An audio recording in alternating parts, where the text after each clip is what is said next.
Hey everyone, welcome back. In this tutorial, I'll show you how to change your Gmail theme for 2025. It's super quick, and yeah, you can give your inbox a fresh look in just a few clicks. First, log into your Gmail account with your email and password. Nothing tricky here, just your regular login process. Once you're in, look for the gear icon in the top right corner and click it.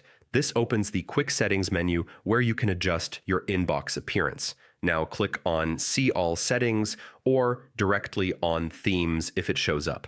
Here you'll find all the theme options Gmail offers, from light and dark modes to colorful background images.